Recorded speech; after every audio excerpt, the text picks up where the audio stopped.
Over the years, Mother Nature has provided a set of challenges to mud racers here at the Indiana State Fairgrounds.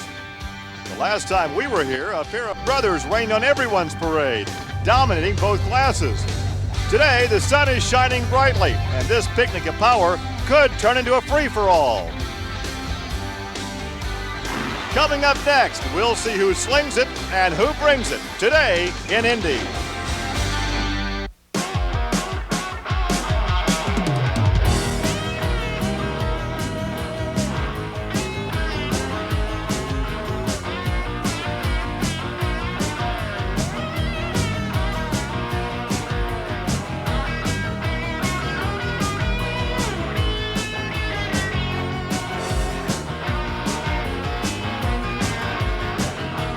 This is Trucks and Tractor Power, featuring the best in NMRO mud racing from the Indiana State Fairgrounds in Indianapolis. It's the Tire America Fall Four-Wheel Jamboree Nationals.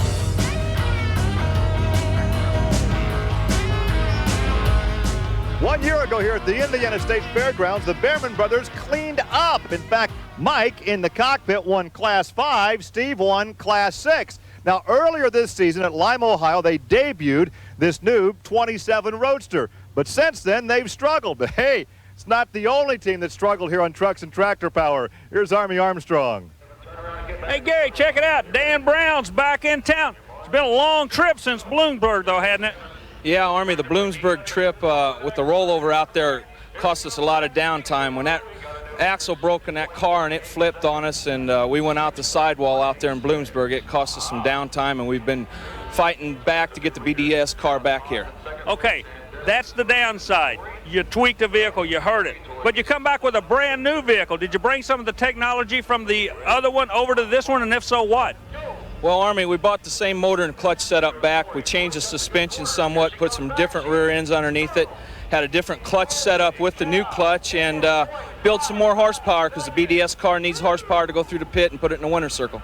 So what you're telling us is before the day's over, you're going to be playing mind games with the rest of these guys.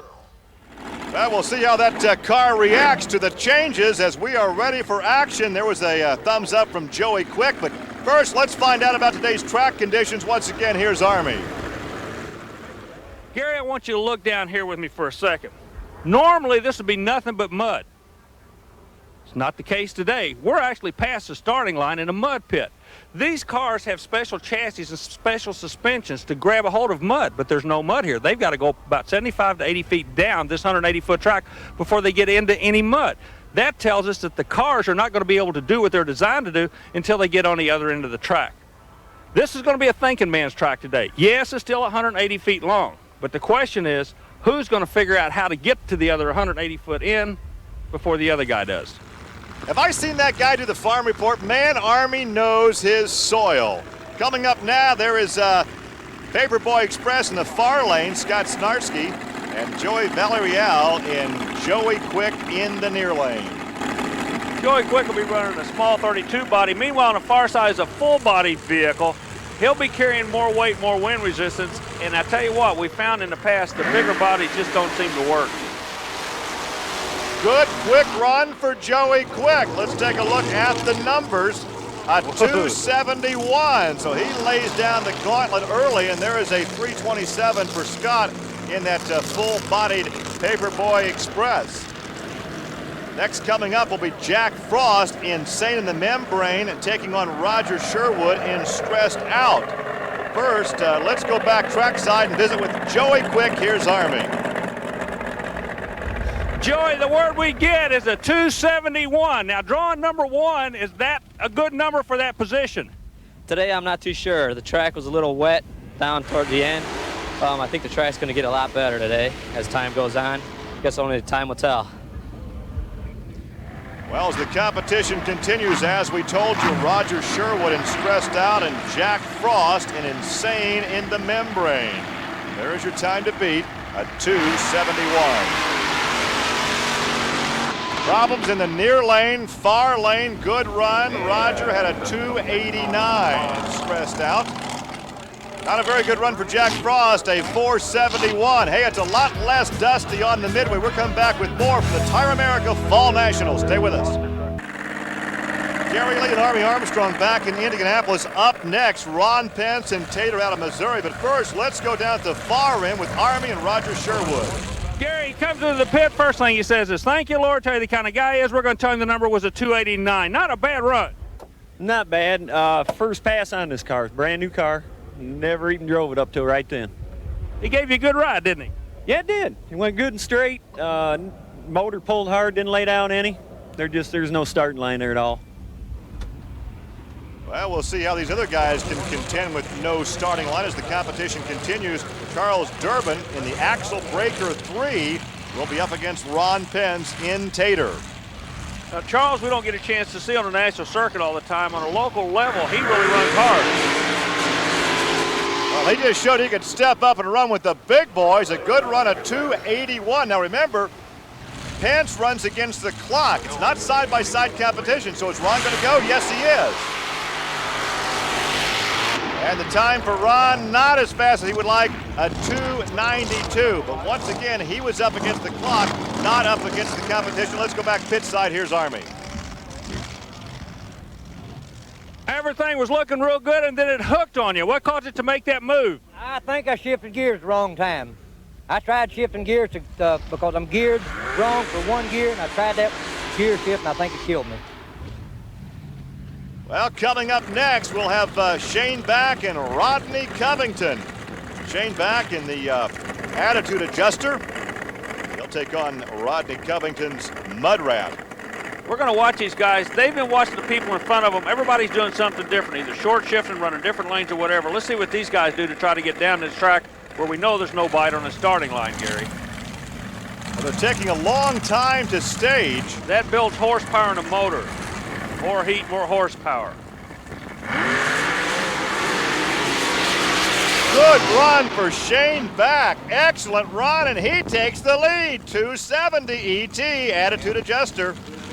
And Rodney Covington, a 339. So a new leader atop the leaderboard, a 270. Let's take a look at Shane Back once again. Gets on top the mud. Good straight run, a 270, and Shane has to be happy with that one. Shane, 270, you're the new leader, and you come in and at the start of this thing. Is there anybody back there that can catch you? Oh, yeah, there's a lot of heavy hitters. I don't really think it'll hold, but we hope it does. We cross our fingers. The sponsor's been good to us this year. It's the first big race we've got to come to, and we want to make a good showing for them. It looked like you had your hands full out there. It really was. Tracks, there's no starting line. It's got some whoop-de-doops out in it, but all in all, I was pleased. Well, Gary Mink travels all the way from Fresno, California every year for this big event here in Indianapolis to go head-to-head with the best in the business. And there's the magnum force of Henry Mattingly staging alongside Gary Mink's Bad to the Bone. Mink's vehicle has a unique, just different sound, more of a crackling sound.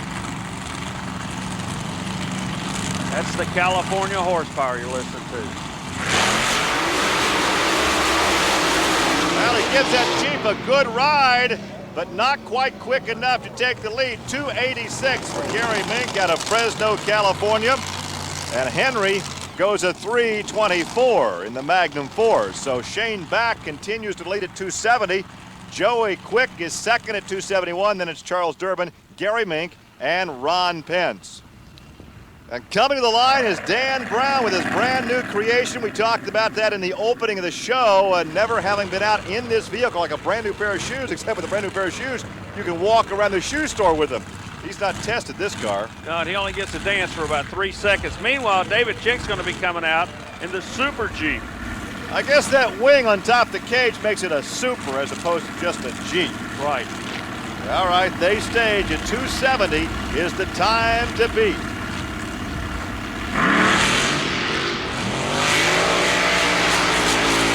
Well, Dan Brown broke just past the start line. David Chick late getting underway, but he clocks in at 317. Hey, take a new pair of shoes in the mud, something's going to happen. In this case, a broken front axle. We're coming back to Indy. Stay with us.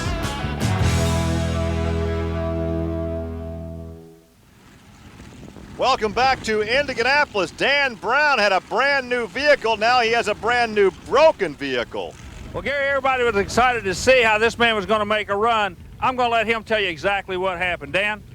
Army, when we pulled up the line was real slick, and we knew it was going to go one way or the other, and immediately I stood on it, the steering broke, and the steering come off of my hand, and it immediately went left. So we're going to go back and fix it, and we'll be back tomorrow. Couple of Fiats staging now. Fred Wilhite, Money Pit, and he will stage alongside Dan Fuchs and Living on the Edge. You know, these vehicles were very prominent in the sport of drag racing back in the 60s. A lot of memories, a lot of nostalgia drivers in the altered category, and Competition Eliminator used to really like this body style. You see Fred looking over at his competitor, they'll make eye contact, and then they'll roll into the starting line. Once again, Living on the Edge, the vehicle for Dan Fuchs. The time they're shooting for is a 270 or better. A pair of Fiats side by side here at the Indiana State Fairgrounds. Short wheelbase Fiats makes the vehicles react real quick by nature of the short wheelbase.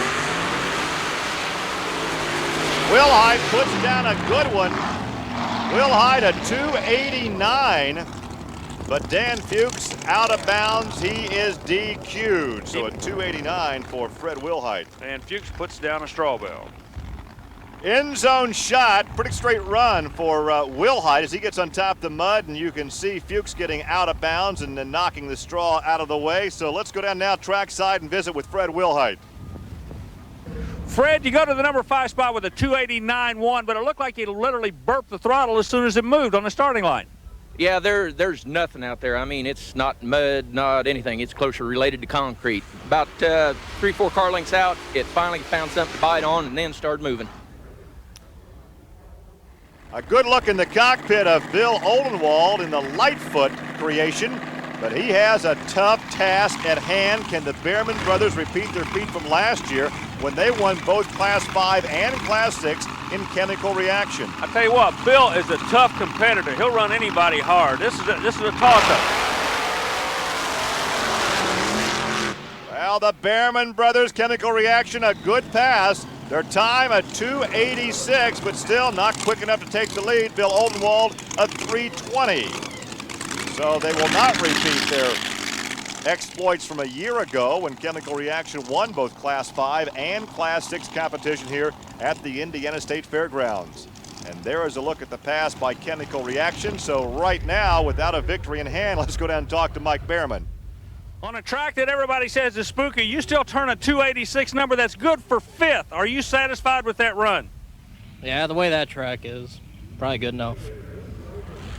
Well, that was short to the point with a slight grin as the overtime vehicle comes to the line. Overtime driven by Keith Berry. He takes on Darren Ovington in Port Brothers Express. And the Port Brothers Express is an old name, but actually, this is a new vehicle. Here's Army. This is the Port Brothers Express number 2. The 48 Bantam body's gone. They got a lengthened 48 Jeep body. But we want to show you some of the technology they brought over for number 1. Look at this bottom bar. It's actually 8 inches higher on the Port Brothers 2. They brought that technology from the Port Brothers 1. They also brought the technology to move the engine forward, 18 inches in this case. What they're trying to do is to get more weight on the front wheels. And also they widened the driver's compartment. Instead of getting narrower like most motorsports do, they want to get wider to get a better stance. The whole idea behind it has nothing to do with horsepower, but it has everything to do with balance. You got to remember, this is a 4-wheel drive class.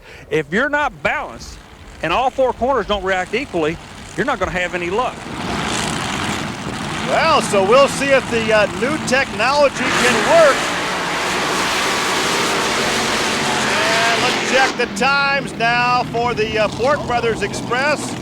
Darren goes a 3:35, and Keith Berry's time in overtime a 3:29. A good side-by-side mud race. The 4-wheel Jamborees are part of the Special Events Performance Series. It's a weekend of 4-wheel fun. Visit the manufacturer's Midway or check out the Show and Shine competition. Contact the Special Events Promotion Company and find out when a Jamboree will be coming to your area. Now, here's Army. Let's go down trackside of the far end. He's with Darren Ovington. Well, the very first run on a brand new car, you made it through the other end. The track's not the greatest, but how does it feel to get the first run under your belt? Well, we didn't crash. That was good. So we're happy with it. I like that answer. We don't crash, it's a good run. Hey, this is not going to be a good run for the Dirty Bird. Gary Osteen, certainly Army has an engine problem. Yeah, it's an internal problem too. It's not raw fuel. He's got some problems down inside the engine. Basically what Osteen's doing is setting on a time bomb, and he's playing a trump card that thing will live for about 3 seconds. He don't want to live anymore. Matter of fact, a 269 would be great for him. There goes the engine. Holt goes out the other end in the Corvette-bodied racer. Hang on. Man, all kind of action on that run. We completely blew a motor up. We had a guy go across the center lane through about 8 lanes of traffic. Osteen, a dead duck, dead in the water, all the way from Florida. Boy. That was expensive. You could see it coming, though. He had it on kill. He knew what the deal was. But meanwhile, in the other lane, this guy really, we may have been lucky here, because when he comes out, he crosses where Osteen would have been. So the good Lord may have been smiling on both of these guys, believe it or not, on that run. A wild ride for Holt as he goes off the shutdown area onto that gravel path. And Osteen blows it up. Now watch this thing explode. We said he had it on kill. Wow. I think I'd have been shutting that thing down a lot earlier than that. But here's Gary. What you're looking at right now is a blower that has ignited or blown up, okay? These safety straps are doing exactly what they're designed to do. They kept the blower from coming off. Had the blower come off, the driver would have eventually caught it in the face because the blower would have gone back into him. We've got the driver with us right now. First of all, are you okay? I'm fine, Army. What did it feel like? Did they give any indication when they're going to blow like that? No, they don't. The motor revs up so high, and then it just leans out, and boof, up it goes in smoke. This is the third one this year. That equates to dollar signs. That's an expensive business. Welcome back to the Indiana State Fairgrounds. Let's go down the far end, once again checking with Army Armstrong. Hey, Gary, real quick, I want you to look at it. This vehicle just came out of the mud pit. There's not a bit of mud here. Some mud on the side of the tire, but actually where the bite takes place, it's not there. All these guys keep talking about being hard. This is proof. Picture's worth 1,000 words. No mud out there today. Army, let's take a look at Class 5 highlights. This is the run that you were talking about, the near lane Jimmy Carr, and he really gets tossed around. Now Tom Martin in the far lane in the Super Trooper would turn in a 360. A little later in the competition, Donnie Klink in Wild Thing takes a wild ride. He was DQ'd. And always competitive, Mike Camella in Bonkers turned in a 354. Not such a great ride for Mike Camella. They are really getting tossed about. David Sconce in Tickled Pink also had a wild ride. He turned in a 320. And Glenn Peak in Dirty Deeds in the far lane. He went out of bounds in the rear engine mud racer. Okay, Army, we are ready now for our final pair. We'll take a look at a good looking race vehicle. I like this, the Gambler, Garland Walls, and he'll be taking on Jeff Ballard in Trashed Rat. Garland Walls out of Florida driving a beautiful little 32 Ford Little Deuce Coupe, if you will. Got a new sponsor with the X1R All people, so he wants to lay down a good shot. Drove a long way up here from Florida, so let's see what he can do. In the past, we've seen him in the Sunshine State get on his head a couple of times. Meanwhile, in the other lane, a vehicle that belongs to a school teacher, Stanley Trimble, will be driven by Jeff Ballard, kind of a hired pro. And it's all Walls as he takes the measure as Ballard gets out of bounds, a 324 for Garland Walls. But Ballard will be DQ'd in the T-Rat because he did go out of bounds. Has anybody made a straight run today? It's been difficult. Take a look now at how squirrely he gets. Yeah, he just hooks to the left and pulls him through. So we'll take a look now at the final standings as that run of Shane Back held up. Shane Back's clocking of a 270 takes the victory here at the Indiana State Fairgrounds. Joey Quick was second at 271, then it was Durbin at 281, then Gary Mink and Mike Behrman. Here's your winner. The winner today, Colonel Shane Back. You know he's from the Bluegrass State. If he's a colonel, that means he's an auctioneer by trade, but today you were the quickest of the quick, and this was a tough field to beat, wasn't it? Yes, sir, it was. A lot of good cars here. We're just blessed we had a good race, and we thank the good Lord for that, and I'm very pleased to win. Been a while since we've seen you on tour. We understand you've been staying home taking care of business. Will we see more of you next year? Yes, sir, we hope so. Since my father passed away a couple of years ago, I've been having to stay close to home and take care of business, and I dedicate this race to him. And also I'd like to thank my sponsors, KCD Chassis, Jerry Bellamy Racing Engines, and Bax Auto Auction in Mount Sterling. Well, congratulations, as the grounds crew is out to bulldoze this track to start all over again with another class competition. For Army Armstrong, I'm Gary Lee. We'll see you next week on Trucks and Tractor Power. Now here's news of an exciting video release from Diamond P Sports.